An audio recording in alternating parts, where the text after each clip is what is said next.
Lo interesante de la grabación tipológica de Weber es tanto el concepto de dominación en sí mismo como la atribución peculiar de dominación a motivos de dominación u obediencia. En primer lugar, vale la pena señalar que la regla de Weber no se establece solo en la esfera de lo político. Distingue la dominación económica de la constelación de intereses de poder de la dominación política de la autoridad de poder, es decir, la dominación económica de la constelación de intereses de poder, 542. Además de esta diferenciación horizontal del concepto de dominación, hace una distinción vertical al separar analíticamente la dominación y el poder entre sí. El poder es una dimensión política, difusa, desorganizada y a veces desorganizadora de la vida social, que también puede funcionar en direcciones opuestas, de abajo hacia arriba, así como más allá de las fronteras entre los estados. Por otro lado, la dominación se define de manera más restrictiva por la posibilidad de encontrar obediencia para una orden de cierto contenido entre personas ostensibles. La dominación también es idéntica en el sentido de que también debe aplicarse contra la renuencia, sin importar en qué se base esta posibilidad. 28. La diferencia con el poder es que la dominación se refiere más a las personas, y en segundo lugar, a las personas que se pueden especificar con precisión en cada caso. Esta definición ya deja en claro que la dominación típicamente tiene lugar idealmente dentro de las asociaciones, no entre asociaciones y una población anónima. ¿Qué más se nota en estas disposiciones? Primero, el vocabulario de probabilidad. La dominación política no resulta del hecho de que las cosas sucedan de acuerdo con órdenes u órdenes dadas. Porque si este fuera el caso, uno ya podría gobernar por el hecho de que, como el principito en el cuento de hadas, uno siempre ordena exactamente lo que habría sucedido de todos modos, por ejemplo, que el sol salga por la mañana. En consecuencia, la dominación se llama una cierta oportunidad, es decir, la oportunidad de encontrar obediencia incluso bajo el supuesto contrafáctico de un intento de rechazo de la obediencia. Según Weber, la dominación es la posibilidad de provocar un comportamiento horrible, incluso si las preferencias rebeldes son efectivas entre los sujetos a la dominación. Esto puede ilustrarse mediante un ejemplo. La amenaza de un oficial de policía de disparar a un hombre armado que se ha clasificado a sí mismo en una casa rodeada, si es necesario, indica una relación de dominación solo si este hombre quiere algo más que la policía, dinero, escape, y no solo pretende esta otra preferencia.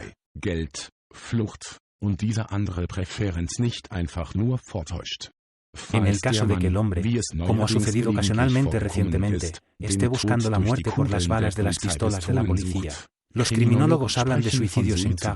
El poder notarial de la policía relacionado con la situación se desvanece.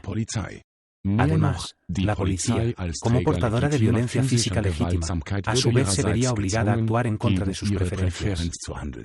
En lugar de hacer cumplir una orden, se convertiría involuntariamente en un agente indirecto de un deseo completamente individual, inesperado y desordenado. Tales ejemplos algo inusuales pueden dejar en claro que Weber piensa que la realidad de la dominación de las posibilidades prácticas. Estos, a su vez, son extremadamente reales en la experiencia de las personas que actúan, más reales que la llamada realidad objetiva, que nunca podemos iluminar por completo. 52. Como resultado provisional, se puede afirmar que la autoridad militar o burocrática para emitir instrucciones forma el tipo ideal de regla. Weber, por lo tanto, parece ser culpable de un doble reduccionismo. En primer lugar, la dominación política organizada en el Estado burocrático moderno se subjetiviza y se atribuye a razones de legitimidad, y en segundo lugar, parece reducirse a medios de poder en última instancia violentos. En este contexto, me gustaría llamar la atención sobre el enfoque bélico de la teoría política de Weber. Esto se puede argumentar en contra de una corriente principal de pensamiento científico-social que, desde Simon Durkheim hasta Tal Parsons, está orientada hacia el paradigma optimista y armonioso de la sociedad industrial y ha empujado la guerra, el conflicto radical, fuera de la teoría. Todavía en el marxismo, por ejemplo con Luxemburgo o Lenin, la guerra imperialista es más una salida externa del Estado que una de sus dimensiones constitutivas. Es diferente con Weber, aunque también para él la guerra es lo por excelencia fuera de la vida cotidiana. Sin embargo, forma un punto de vista lógico, desde el cual gran parte de la sociología de Weber se vuelve comprensible.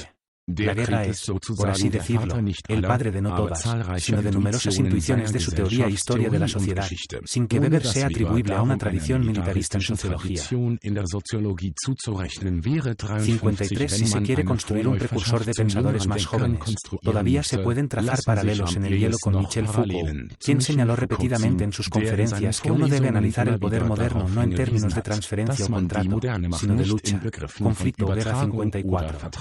Sondern von Kampf, Konflikt oder Krieg 54 analysieren müsse.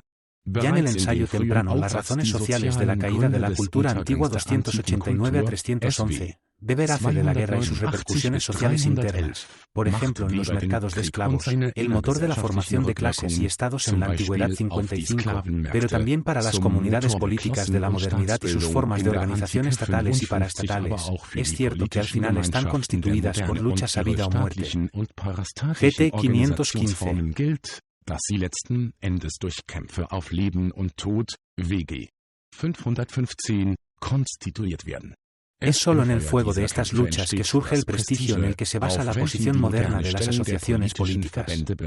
GT 516. La comunidad política es una de aquellas comunidades cuya acción comunitaria, al menos normalmente, incluye la coerción al poner en peligro y destruir la libertad de vida y movimiento tanto de los forasteros como de los propios participantes. Es la gravedad de la muerte, que puede existir para los intereses de la comunidad, lo que se espera del individuo aquí. Inculca en la comunidad política su patetismo específico. GT 515. Estas formulaciones dejan en claro que el Estado moderno generalmente incluye lo que no es en absoluto normal, a saber, el peligro y el autopeligro de la vida de los ciudadanos. Al mismo tiempo, se hace evidente que el pensamiento de Weber sobre el Estado en analogías de guerra y su reducción del gobierno a motivos subjetivos de legitimidad convergen en cierto punto.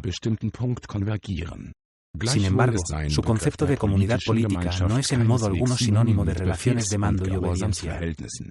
Más bien, la comunidad política está formada por tres factores: un territorio, el dominio político sobre este territorio, que está cubierto por el monopolio de la violencia física legítima, así como una regulación institucional de las relaciones sociales, de modo que surge una acción comunitaria 56.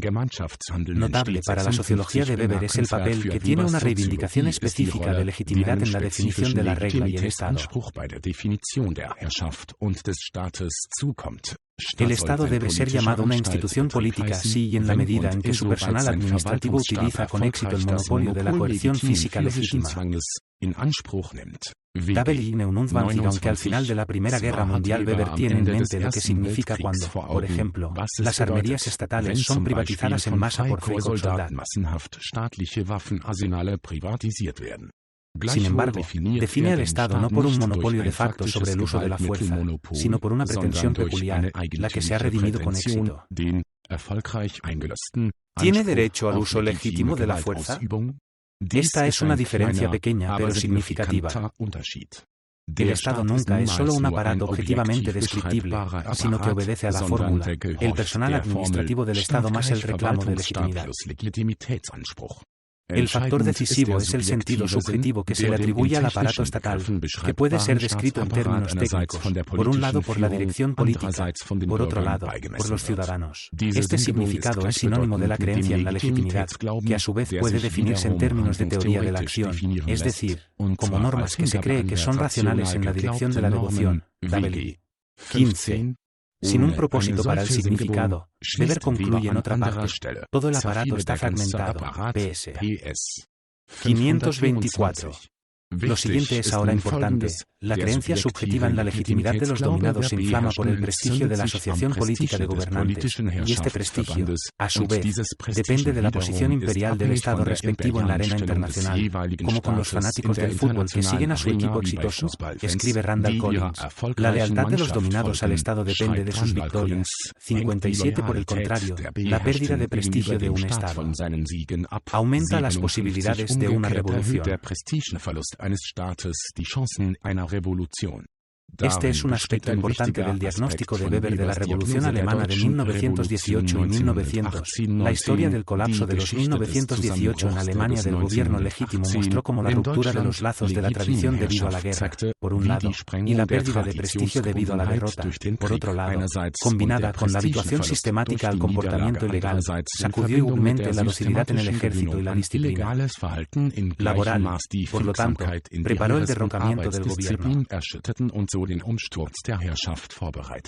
GT 155. Entonces, la creencia de los ciudadanos en la legitimidad es la expresión subjetiva de un liderazgo político entusiasta que se demuestra a sí mismo en la lucha por supuestos valores últimos. El gobierno político ya no necesita legitimación como tal, es decir, dependiendo de los motivos de obediencia racionales de valor de los gobernantes B. Normalmente, el gobierno estatal se manifiesta como una administración burocrática y racional. Como tal, no depende del impulso ético de los ciudadanos, sino solo de la negociación de compromisos de intereses y de la habituación arraigada y aburrida, como dice Weber. La burocracia regula y optimiza el comportamiento externo de los grandes colectivos. La vestimenta masiva de 650 sectores enteros de la población es al mismo tiempo su base y su logro. Sin embargo, la regla burocrática cotidiana no puede estar detrás del comportamiento de los individuos hasta cierto punto y manipular la fuente de la acción, la activación subjetiva del significado. Hay una paradoja interesante en esto. Es precisamente la burocratización total de una comunidad la que está limitada en su alcance de la política de poder, porque es incapaz de motivar a los individuos de adentro hacia afuera durante 658. Desde la perspectiva de Weber, este arte político especial de motivar racionalmente a grandes grupos de personas a valorar, despertar su creencia en la legitimidad e inspirarlos a otros nuevos es el privilegio de los líderes políticos carismáticos. Para Weber, este concepto sociológico de un carisma políticamente efectivo está indisolublemente ligado a una cierta crítica al imperio guillermino, especialmente al débil liderazgo de políticos como el canciller Wittmann Hollweg. Pero también tiene un significado sistemático. El líder carismático, cuyo término nos recuerda inevitablemente a los hombres oscuros totalitarios de los 20. Weber, que recuerda al siglo XX, es producido y criado por estructuras políticas parlamentarizadas. 58 son las estructuras de una democracia racional las que más favorecen la aparición de carismáticos políticos en el presente, mientras que tanto las burocracias civiles como las militares deben fracasar en este sentido. La combinación de carisma y democracia parlamentaria, por extraño que nos parezca, forma un punto central de la teoría de Weber. Aunque ejerció la regla carismática subjetivamente a través de la extraordinaria devoción al ejemplo de una persona. Habiendo definido 124, el propio Weber ha nombrado ejemplos que ilustran esta conexión, por ejemplo, el liberal británico. Y oponente de los reles, William Gladstone. Aunque el carisma político es un factor emocional que no es argumentativo, sino contagioso hasta cierto punto, si uno toma en serio la convicción de Weber, sin embargo, contiene una fuerza explosiva potencialmente democrática. Solo la parlamentarización del Estado burocrático y con ella la selección de políticos carismáticos sensibiliza el espacio entre la política y la sociedad a motivos racionales y éticos. Según Weber, es solo donde hay carisma que hay oportunidades para la reinterpretación antiautoritaria de este mismo carisma, y por lo tanto, la libre elección de los líderes políticos. 155 y SS. Mientras la burocracia consolida lo existente, el carisma parlamentarizado abre la operación política a lo que es ajeno a toda regla y tradición, el GT 657. De estas consideraciones concluyo que la debilidad de la regla de la sociología de Weber y especialmente de su democracia de elementos teóricos no radica principalmente en un precursor ominoso del autoritarismo posterior en la teoría política. Aunque el lenguaje fuertemente relacionado con el tiempo, a veces algo marcial de Weber sugiere tal precursor, los límites sustanciales se encuentran en otra parte. Por un lado, hay un límite teórico, que consiste en el hecho de que Weber presupone los determinantes sociales y económicos de sus tipos puros de dominación, sin investigarlos lo suficiente. La estabilidad de la regla resulta de las condiciones económicas y sociales normales, GT 572. Pero estos son para Weber, que no se centra en la reproducción normal, sino en aumentar la dominación a través de la creencia en la legitimidad. Bastante poco interesante. Ni siquiera la famosa burocracia prusiana se convierte en objeto de investigaciones más detalladas. 59 en cambio, Weber se conforma con audaces analogías instrumentalistas que subestiman sistemáticamente la dinámica oculta de los aparatos burocráticos. 60 en sentido figurado. Weber está interesado en las circunstancias fuera de lo común que rompen el frasco de cristal de la sociedad, pero mucho menos en el atasco social de la vida cotidiana, los hábitos aburridos o los conservantes burocráticos que los hacen duraderos. Oder die bürokratischen Konservierungsstoffe, die sie haltbar machen. Esta visión se caracteriza por el concepto de carisma, que en realidad pertenece a una disciplina teológica especial, la neumatología. Para Weber, aunque ocasionalmente describe el carisma como una proyección del espíritu, el término conserva el mismo color irracional y espiritualista que ya tiene en el Antiguo Testamento. Por ejemplo, cuando Sansón es vencido por el espíritu Sidos. 103. El término carisma se ha aplicado repetidamente con fines de lucro a procesos sociohistóricos reales de agitación de estructuras arraigadas por la aparición de hombres o mujeres impresionantes. 61. Sin embargo, sin explicar realmente estos procesos. Además de los déficits teóricos, también hay un límite histórico para la sociología de la dominación carismática de Weber. Weber es un representante intelectual del período de los trabajadores ciudadanos, Michael Mann, cuyo pico alcanzó en la Primera Guerra Mundial y terminó a más tardar en 1944-45.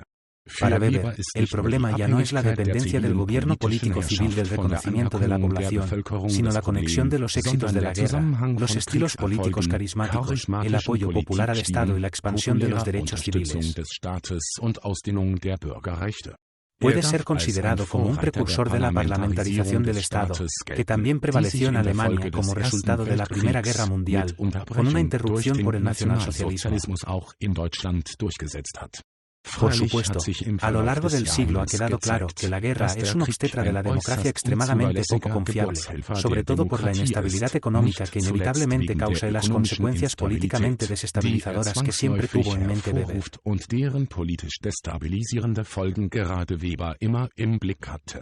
Además, bajo el nacionalsocialismo, la dialéctica británica del parlamentarismo y el imperialismo, que Weber quería generalizar políticamente, fue reemplazada por la dialéctica alemana del totalitarismo y el genocidio planificado.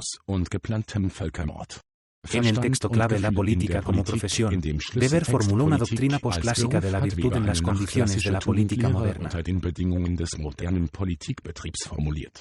Solo los convencidos internamente pueden convencer a una audiencia. Son las fórmulas de pasión, sentido de la proporción y sentido de la responsabilidad que utiliza necesaria y coherentemente para los patrones de comportamiento y acción de los políticos modernos que nunca pueden racionalizarse por completo. El político debe actuar altamente motivado, pero sin intereses personales. Debe mostrar un sentido de responsabilidad en condiciones que dificulten predecir las consecuencias a largo plazo de sus propias acciones. Después de todo, el político debe pensar y actuar con sensibilidad a la situación y orientado a las oportunidades, sin ser oportunista. Estas afirmaciones difíciles de equilibrar culminan en la tan citada tensión entre la ética de la responsabilidad y la ética de la actitud. Mientras que el político responsable da prioridad a la orientación al éxito sobre las convicciones subjetivas, los éticos actúan exclusivamente de acuerdo con sus convicciones y dejan las consecuencias de sus acciones al destino. A pesar del énfasis en la pasión política como una característica de la política moderna, Weber está bajo sospecha general por haber denunciado de manera particularmente inflexible el papel de las emociones en la modernidad política y por haber defendido una concepción racionalista de la gestión de las emociones por parte de los líderes políticos y las grandes asociaciones. 62. En este contexto, un autor incluso ha hablado de una hostilidad masculina típica a las emociones. 63. ¿Qué tiene de cierto eso? Ya en la distinción conceptual básica entre orientaciones de acción funcional, contractual, tradicional y afectiva, la acción afectiva ocupa en realidad una posición especial, en la medida en que se la considera una cantidad residual o un factor perturbador de los procesos de racionalización exitosos. En su forma más pura, la acción afectiva casi se niega a sí misma al ser simplemente una reacción desenfrenada a un estímulo fuera de lo común. 12. Tal concepto de emoción es peculiar frente a lo sociológico y se sustenta en un imaginario hidráulico, en el que los sentimientos son algo que se acumula o descarga según la situación. El corazón, al parecer, tiene sus razones, que el investigador social desconoce. La aplicación que puede encontrar un concepto racionalmente derrocado de la emoción se puede ver en los escritos políticos de Weber. El análisis y la crítica del tiempo giran visiblemente en torno a la oposición de racionalidad y emoción, razón y pasión. Esa política exitosa, especialmente la política democrática exitosa, hecha con la cabeza, PS. 404 es una máxima central de Weber. Esta máxima ha llevado a la ciencia política al hecho de que esta preocupación temática por la influencia de las emociones políticas, como los deseos colectivos de venganza, en la política se ha convertido en un verdadero tabú. Los factores afectivos se sospechan en la esfera prepolítica y en la calle, pero no en la política oficial y ciertamente no en el propio grupo. Los escritos de Weber ofrecen numerosas pruebas de tal manejo del problema emocional. Su crítica política, especialmente de la izquierda contemporánea, es durante mucho tiempo una crítica de su Affektpolitik. Lo mismo se aplica a la crítica de la monarquía guillermina y a los escritores monárquicos. La estrecha conexión entre los supuestos sobre las masas, la emoción y la democracia también queda clara por el hecho de que Weber traduce repentinamente la idea racionalista popular de un sistema hidráulico de emociones descargables en la metáfora igualmente común de la presión política de la calle, PS. 286. Las medidas metropolitanas y la emoción colectiva no solo están en una relación de correlación estadística, sino que también se reflejan entre sí como categorías de reflexión política. La presión de las emociones colectivas sobre las instituciones políticas y la presión psicológica individual de las oleadas emocionales sobre el entrelazamiento nervioso de las orientaciones de acción racional se establecen de manera análoga y se denotan con el mismo vocabulario. Tan poco como la acción afectiva es una acción real, tan poco como la medida impulsada por la emoción es capaz de actuar. Más bien, opera en el modo de hinchazón, erupción, brote, imágenes recurrentes de palabras de Weber que señalan violencia y volatilidad al mismo tiempo. El análisis político de Weber refleja, por lo tanto, una teoría no procesada sobre la relación entre la razón y el sentimiento en la política. Su núcleo parece estar formado por la idea de que las fuerzas emocionales, que, por así decirlo, brotan de un fondo oscuro, son estados mentales agitados que solo pueden abordarse a través de la razón, la organización y la cultura. Si bien este modelo de emociones colectivas como una especie de poder de vapor sin forma se puede encontrar en toda la historia de la política moderna, al mismo tiempo hay evidencia de una diferenciación del concepto de emociones. En la política como profesión, por ejemplo, la devoción apasionada a una causa es una característica definitoria que distingue al político designado y al estadista del tipo occidental. Weber escribe a Hubert Michael sobre la izquierda radical que, aunque el veneno y la bilis son sustancias valiosas, no son un sustituto del entusiasmo 64. Por lo tanto, antes de que Weber sea asignado a un programa que todavía es fuerte hoy, para el cual las emociones no son más que una instantánea de la acción racional, se recomienda una segunda mirada a los textos. La evidencia de que el mismo suaviza y socava la rígida oposición de la emoción y la racionalidad, las medidas acaloradas y las élites frías y calculadoras, que a menudo apoya, se puede encontrar sobre todo en sus escritos sociológicos religiosos. En particular, los textos escritos entre 1917 y 1920 sobre el papel de los profetas en el judaísmo antiguo y el surgimiento del movimiento de Jesús revelan elementos de una formación conceptual que evita colocar la maldición de lo irracional en las emociones colectivas desde el principio. Al mismo tiempo, Weber encuentra en los profetas el arquetipo de la demagogia moderna, un término que jugará un papel clave en sus reflexiones sobre la democratización del Imperio alemán después de la Primera Guerra Mundial.